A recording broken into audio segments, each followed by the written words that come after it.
We're singing it. I think Hillel has to share with us what it was like in Karabakh this morning. Oh, it was Simcha Dek. I did not come away disappointed. Thank God. Baruch Hashem.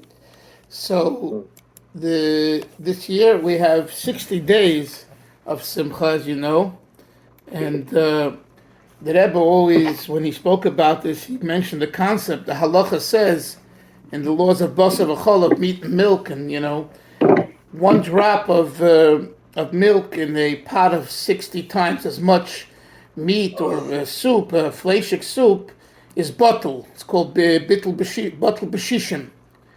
So the Rebbe would point out that anything, God forbid, that's negative for a Jew or Jews are bottled this month because there's 60 days of Simcha. So that's the koyach of this. But we're going to return to our Maamar, and we are on page 142. And the Rebbe here, 43, thank you. The Rebbe here is talking about this idea of indulging in three types of ways. Shamanta, kosisa, avisa, and kosisa. You have fattened yourself, you have thickened yourself, and kind of you have rejected and created a distance. And the Rebbe explained that it all begins with not the poel. I want to clarify this again. Maybe I didn't do it enough yesterday. It doesn't begin with what is the particular issue you're indulging in. No. It begins in the psychology. It begins in the mindset. What is the mindset of someone who is an indulgent person? The Rebbe says his mindset is, I am very satisfied with myself and very happy about myself. And without me, the world wouldn't be able to be. And the Rebbe says it's from this mental attitude that everything else follows, which falls in line with the Alter Rebbe Shita in Tanya. The Mayach Shalit Alalev. If someone asks you, Moshe, what is the Nakuda of Tanya? Okay? And I would hope that people in Eish Kodesh ask you this question. What would you answer? This is the answer. The answer is Mayach Shalit Alalev. The answer of Simcha is not the true answer. The Baal Shem Tov was all about Simcha. Reb Nachman of Breslov is about Simcha. The Alter Rebbe, yes, from chapters 26, which we began learning today, through 34, talks about Simcha as the necessary ingredient to serve God, but he explains it in a very different way than the way Reb Nachman of Breslov in Likutei Moran explains it. It's totally different. It's more in the line of Chabad. In other words, let's analyze the situation and let's focus and meditate and realize that this is not who you think you are, and this is who you are, and what's going on. It's like, it's not just quoting a verse and saying, jump to this verse, or believe in this verse, or let me articulate the verse a little bit, but there isn't deep thought. Not that God forbid, Chas v'sholom, not Svarim aren't deep. I'm not saying that. But the style is a very different style. Anyone that learned Likutei Moran and those Svarim, and he learns a piece of Tanya, it's two different styles. Okay, and it's not better or worse, just two different styles. Completely. So, what? Completely different. Completely. It's night and day. Yeah. Night and day. Yeah, I gotta get to you guys my book on Chabad and Breslov somehow. I gotta send them there, so you guys would appreciate it. Yeah, I'd love to see that. Yeah. I have a question Yes. that's related to the daily learning of Tanya on the leap year cycle, because it seems to me that there are these much longer sections in the leap year than in the regular year. Right. I'm wondering if that's just like because I'm doing it so early in the morning that I can't face 3 pages. But Okay. but I was going to tell you. I'm not going to tell you the answer because you can figure it out yourself. But let's see if Moshe knows the answer. Moshe. Okay, so Hillel, Radolfo, correct me if I'm wrong. For the leap year, there's 1 day a week. There's a very long portion. But the Okay. other 6 days a week, if you look, you'll see they're divided into very short, not very short portions. No, he's acknowledging that. He's asking why. What's the idea behind it? So I believe I believe because that it's designed, or in theory, that during the week of the weekday, the 6 weekdays, you have a short portion, and on Shabbos, when you Okay, that's helpful. Thank you. That would make sense to me. That is the correct explanation. Heard that from Rabbi Yoshua Gordon. Yes. But this year doesn't come out like that. No, I don't think so. Oh, because Hillel, the cycle was based on 1943 when the Hayoim Yoim was written by the Rebbe. At that time, the previous Rebbe, for the purpose of Hayoim Yoim, where he wanted to give every day the Chita section, that's the cycle that he used that year, 1943. And if you look it up on a calendar, you'll see at 1943, it came out on Shabbos. The long section came out on Shabbos. Okay, sure. So as an aside, I want to say something I heard recently. That helps. That answers my question. And there was a fascinating YouTube video with Rabbi Y.Y. Jacobson and with one of the world's leading trauma researchers, a man named Bessel van der Kolk, out of one of the universities in Boston. So Bessel van der Kolk described himself as that he said, I was born in 1943, which was the darkest year in the history of humanity. And he was, I think he's Dutch or Belgian, and that his family was displaced by the war, and they went back to a village to rebuild, and that there were a number of Jewish families in the village. So he grew up amongst Jews who had just come back from the camps and so on. So very, very moving and fascinating thing done, sponsored by a new organization out of Detroit called Fresh Start, which is some kind of a resource center for Jews who've been abused, abuse survivors or trauma survivors. So you said 1943, and I thought, boy, it's fascinating. He called it the darkest year in the history of humanity, and that was the year that they put out that organization of learning the Tanya, like a little light in the darkness. Yeah, Shikoyach.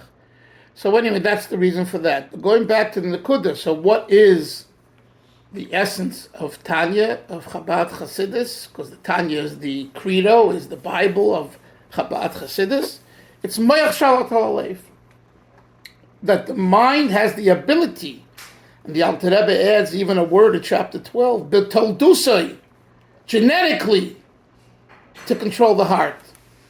So don't tell me you can't control yourself. You can. You don't want to. You don't want to. But if you really want to, you can control yourself. Okay. So, in regard to what we're learning now, Shamanta, Ovisa Kosisa. It all begins with the self. It all begins the way you see yourself. If you see yourself as the center of the universe and you have that arrogant pride in you, then what follows is indulgences, because indulgences just enhance you.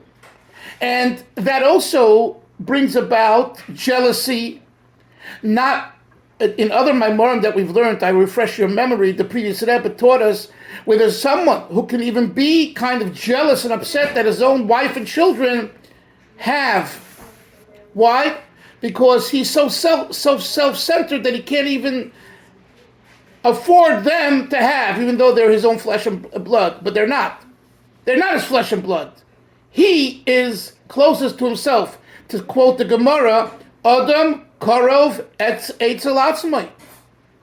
It doesn't say Avram, Orav Kodem Eitzel Ishto.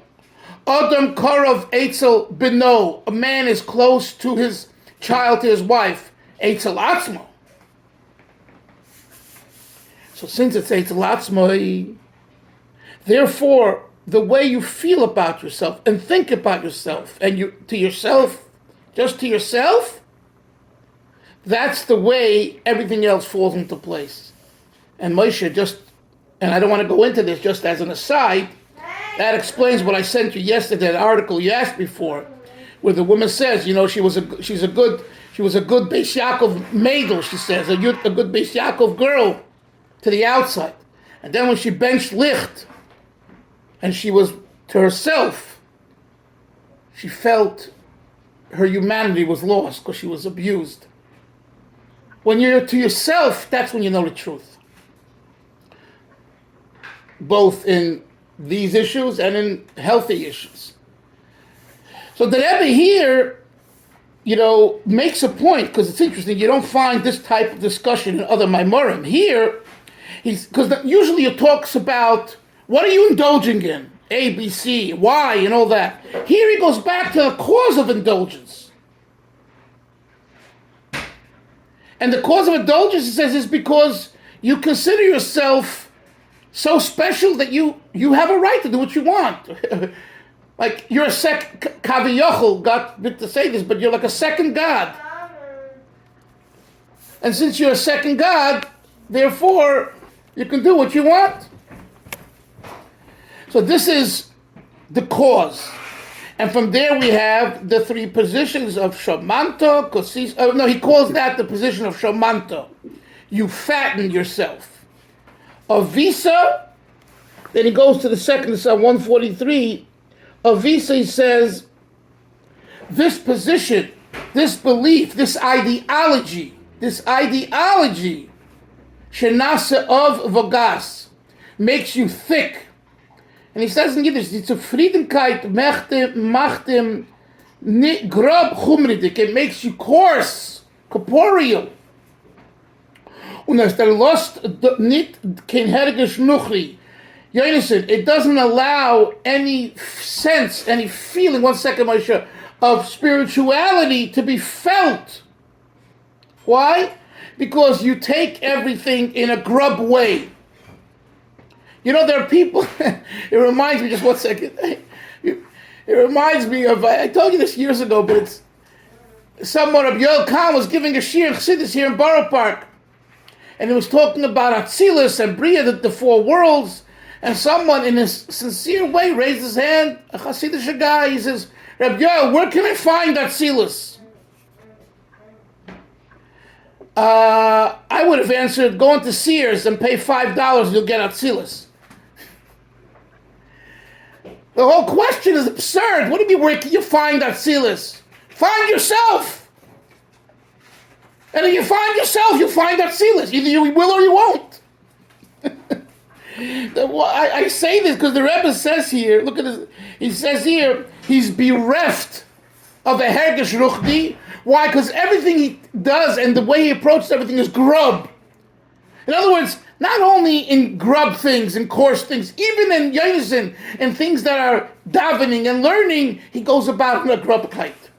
And this, by the way, just between us, this was a major thought process by Hasidim, by Chabad Hasidim, was this idea that within your Hasidism, don't take it in a grub way. And if you're taking it in a grub way, you're missing the boat. Moshe, you wanted to say something then, Hillel? Yes. Yeah, just going back, just to understand the word in Yiddish, Zufriedenkeit. The word Zufrieden means happy. Zufriedenkeit, the kite, is like Yiddishkeit. Okay? Yes. Can you Yes. can you explain, define what is this Yiddishkeit? Yiddishkeit. So Yeah. in Jewishness, Zufriedenkeit is happiness. Happiness. Right, happy and happiness. Hillel, Right. what do you So, want? no, just, Yeah. just. I'm sorry. Just for Right. hello. Excuse me.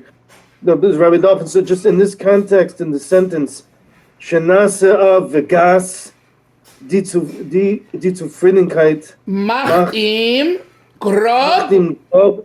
It makes him grub, which means coarse. No. So what makes The happiness that he's happy with himself. Remember, the avisa Moshe of avisa follows the word shamanta. Shamanta, which it literally means fattened, Right. right? Right. The Rebbe explained Right. that's the Zufriedenkeit. Well, one second. You understand? Now he says this Zufriedenkeit with yourself makes you grub. So avisa is already the result of shamanta. You got it? Yeah. You understand? Yeah. What? You understand? You have a better way of saying it? Yeah, satisfied. He's satisfied with himself. Satisfied with himself. Okay, good. Hillel. So the first thing I wanted to say was how remarkably similar this process of Shamanta Avita Kasisa sounds to the development of heart disease. You know, they talk about fat floating in the blood system, and then adhering, to the vessels and constricting the vessels, and then eventually a heart episode, God forbid, is like Kasisa. It covers over the heart, so you can't access it. You can't get your heart rate going. Excellent. I like that, Hillel.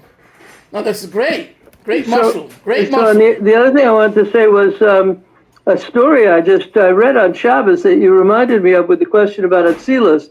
I think it was the Divrei Chaim of Sanz, that at Shalashudas once he was in a certain Devekis Dika place, and he started coughing. So his son brings him a cup of tea. So the Rebbe says to his son, he says, in Atzilus they don't drink tea. And the son says, and in Atzilus they don't cough either. So he drank the tea. That was the proper response.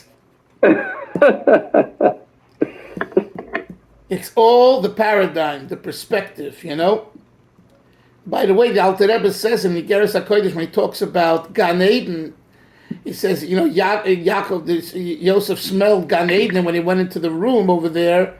So the Alter Rebbe says in Igeres HaKodesh, he writes in a letter that, I believe it's there, he says that's a perspective. In other words, you can live and feel Gan Eden in your house if you have the Gan Eden energy present, if you created it. Now, yes, is there a physical place called a Beis HaMikdash, a Kaisel Maravi, an Oyhel, Reb Shimon Bar Yochai? Absolutely.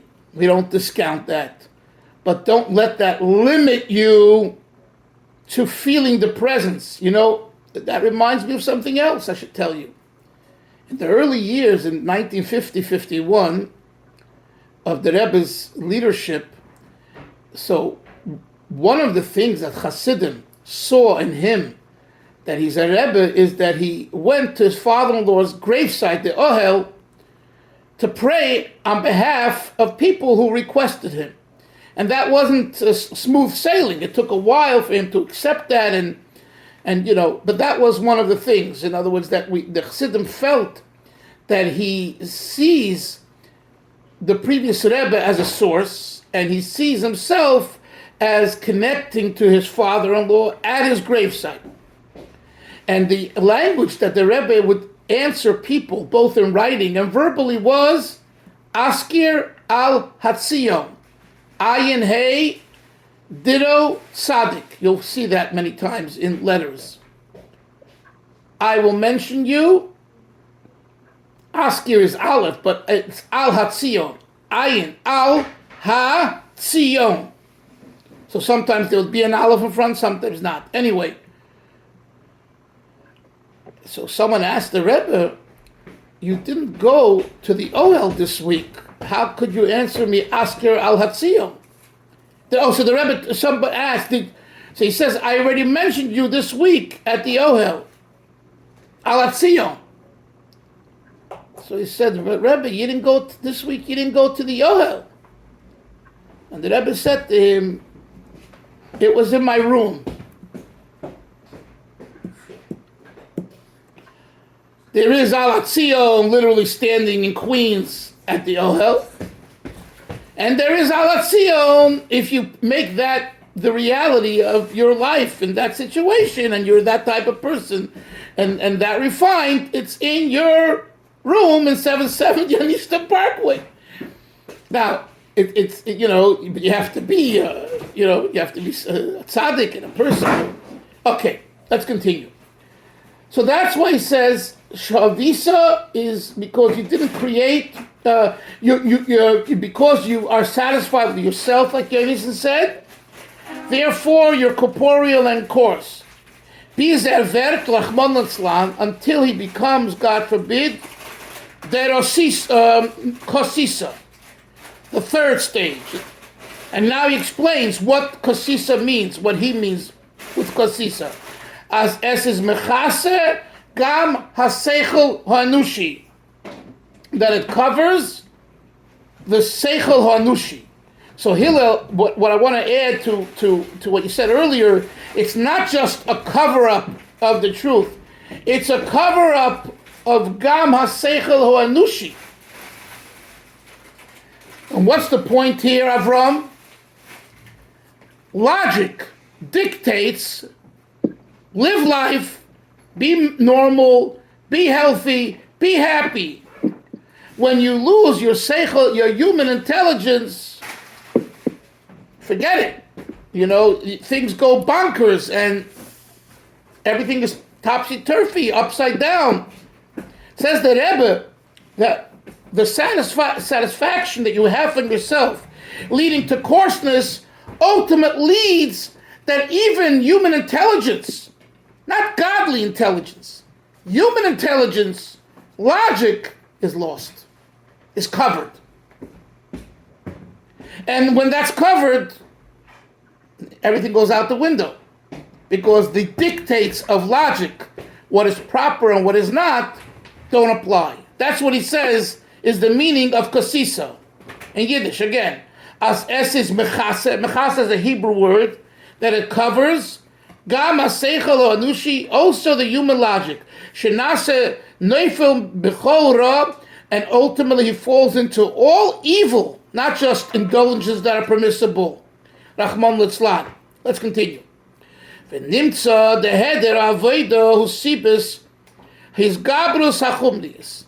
What we understand from all this is that the lack of avodah, of service, of work, is the reason why chumrius, corporeality, overpowers. His gabrus hachumrius ma'abed, and the overpowering of corporeality causes one to lose, chas v'shalom, God forbid, kol chelka toiva behergish ruchni. Any and all good feeling of spirituality is lost in that cover-up coming because of the coarseness caused by the self-satisfaction. Until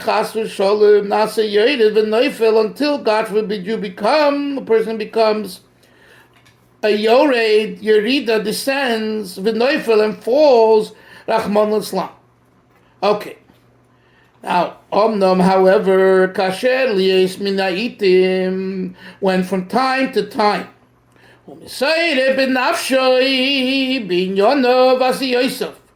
he has an arousal in everything that he does.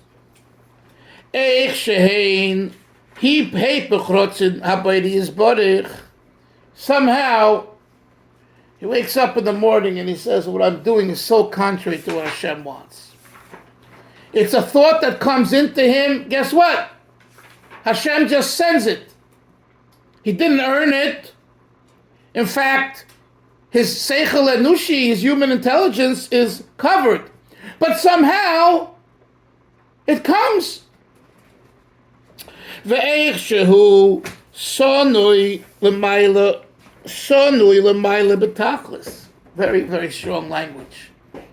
He realizes how he's hated from above.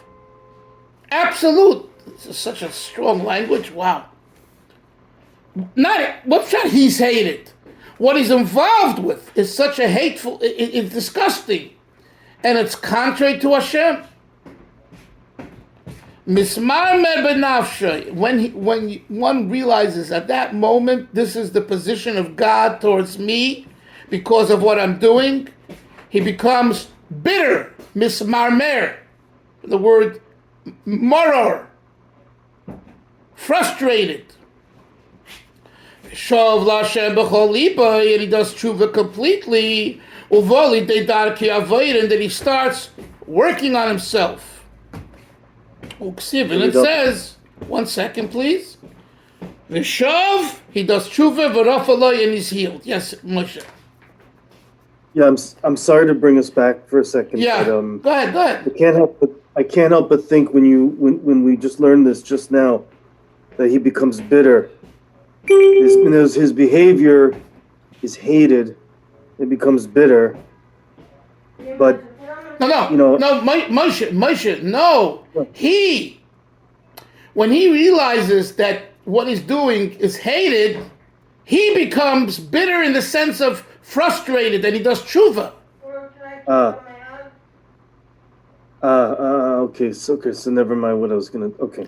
Now, maybe what you're thinking of, the Alter Rebbe says in the Maamar of Anili Dodi in Likutei Torah, we also learned it in the past. There is a situation in a time where you're so thick and you're so lost that you don't feel the call from heaven telling you, get out of your rut and do tshuva.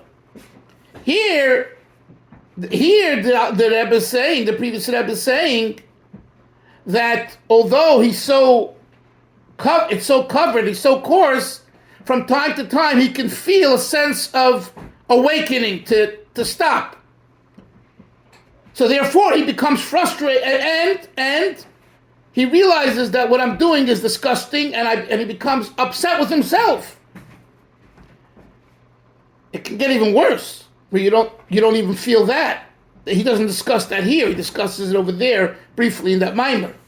But here he's talking about where he does have a merirut feeling, a regretful feeling. You hear? Yonason, regret. You know what I would say this is analogous to, Chevra? Remember in Tanya, in chapter 11, the Alter Rebbe speaks about Rasha v'tovlo and Rasha v'raloi. I would say this is the Rasha v'tovloi. And guess what? We're all in that category, unless you're a Beinani. If any of you are Beinani, please forgive me, I didn't mean you.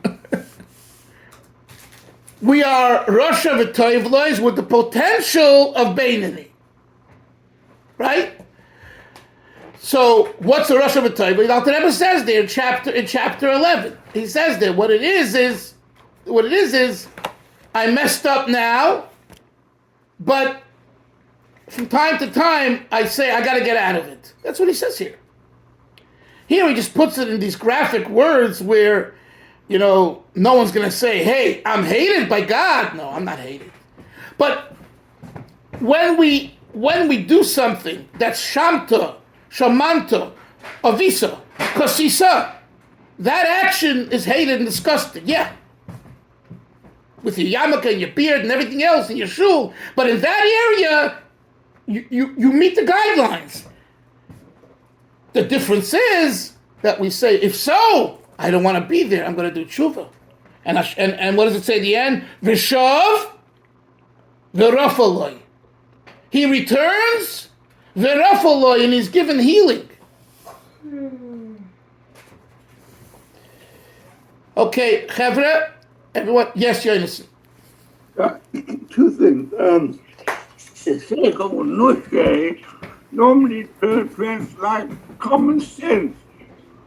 The common sense, he loses his common sense. Common sense tells you that you have to do certain things and you have to act in a certain way. And because of his driver or his feeling, he's completely, he doesn't act in a common sense, doesn't use his, like you said, intellectual or human intelligence. Right. Okay. Also, And what's the other thing? Maamar comes from the word ma, which means bitter. Correct. Basically bitter about his situation. Correct. There's energy. He's able to get out of it. He's not depressed. Correct. But I understand. But remember, it's on paper it's very easily said. But imagine in real life, it's not an easy avoider, because if you're so, I'm going to use the words, if you're so sick in this area, if you're so insensitive, so grub, to get out of that is very hard. So it takes a realization that the situation is no good. So that's why the bitterness comes. That's right. But Still, that he's fighting to get out. yes. Energized. He wants to do something about it. Yes, and that's why I say that's why it's a step above or in its own category versus someone who's a rush of virality, his personality, his behavior. There's no fighting because you don't care anymore. Chevra, we'll see everyone tomorrow. Have a great Chayder. Bye-bye. Take care.